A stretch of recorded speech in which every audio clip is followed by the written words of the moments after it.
السلام علیکم ناظرین و سامعین، آپ کا ہمارے ATR اردو چینل میں خیر مقدم اور استقبال ہے۔ ہم آپ کے پاس لے کر حاضر ہو گئے ہیں کلاس 9 کی کتاب درخشاں۔ آج ہمارا چیپٹر ہے مرثیہ کے باب سے متعلق، یعنی ایک مرثیہ نگار ہیں جس کا نام ہے مرزا سلامت علی دبیر۔ ہم مشہور ترین مرثیہ نگاروں میں ان کا نام آتا ہے، تو ان کے بارے میں آپ جان لیجئے۔ ان کا مرثیہ ہمارے نصاب میں شامل ہے، ہم اس کو پڑھیں گے، اس کو سمجھیں گے۔ تو یہاں پر ہم شروع کر رہے ہیں مرزا سلامت علی دبیر کے بارے میں کہ مرزا دبیر کا اصل نام مرزا سلامت علی اور دبیر تخلص تھا، یعنی یہ شاعری کا نام ہے۔ والد کا نام یعنی مرزا سلامت علی دبیر کے والد کا نام مرزا غلام حسین تھا۔ دبیر کی پیدائش 1903 عیسوی میں دہلی کے محلہ بلی ماران میں ہوئی۔ کہاں پر؟ محلہ ہے بلی ماران، وہاں پر ان کی پیدائش 1903 عیسوی کو ہوئی۔ 7 سال کی عمر میں دبیر اپنے والدین کے ساتھ لکھنؤ چلے آئے۔ دبیر کی تعلیم کی ابتدا دلی میں ہو چکی تھی اور شاعری سے بھی دلچسپی ہونے لگی تھی۔ درسی کتابوں سے فارغ ہو کر لکھنؤ کے شاعرانہ ماحول سے متاثر ہوئے اور شعر موضوع کرنے لگے، شعر لکھنے لگے اور میر ضمیر سے اپنے کلام میں اصلاح لینے لگے۔ تو مرزا سلامت علی دبیر کے استاد کا نام ہے میر ضمیر۔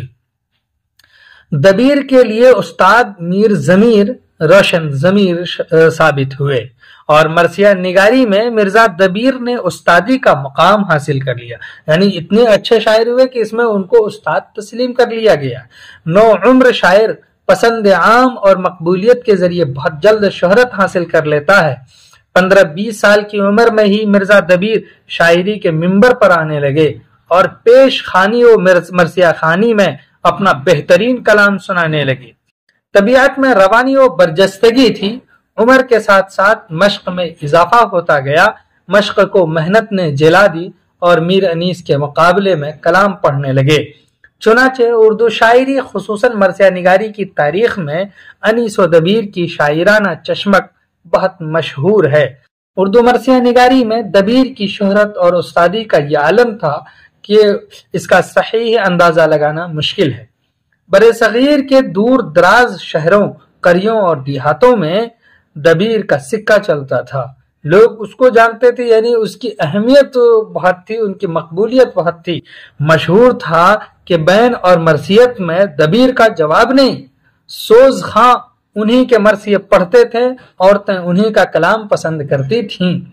مرثیہ نگار کی حیثیت سے مشہور ہونے کی وجہ شہرت اور علاج کی غرض سے دبیر نے کئی طویل سفر بھی کیے اور کلکتے بھی گئے۔ سفر کلکتہ کے دوران عظیم آباد بھی تشریف لائے۔ دبیر کا یہ سفر عظیم آباد کی ادبی تاریخ کا ایک اہم واقعہ ہے۔ آخرکار 6 مارچ 1875 عیسوی کو اردو مرثیے کا یہ برگزیدہ شاعر لکھنؤ میں اپنے مالک حقیقی سے جا ملا۔ آپ جہاں مدفون ہوئے وہ آج کوچہ دبیر کہلاتا ہے۔ تو آپ نے مرزا سلامت علی دبیر کے بارے میں بہت کچھ جانا، بہت کچھ سمجھا، پڑھا۔ ان کا مرثیہ ہم پڑھیں گے، ان کی اتنی تعریف، اتنی پذیرائی ہوئی ہے، تو آخر ان کے مرثیے میں کیا چیزیں ہیں اس کو سمجھیں گے۔ چلیے تو ہم پھر ان کا مرثیہ لے کر کے حاضر ہوں گے۔ جب تک دیجیے اجازت۔ السلام علیکم۔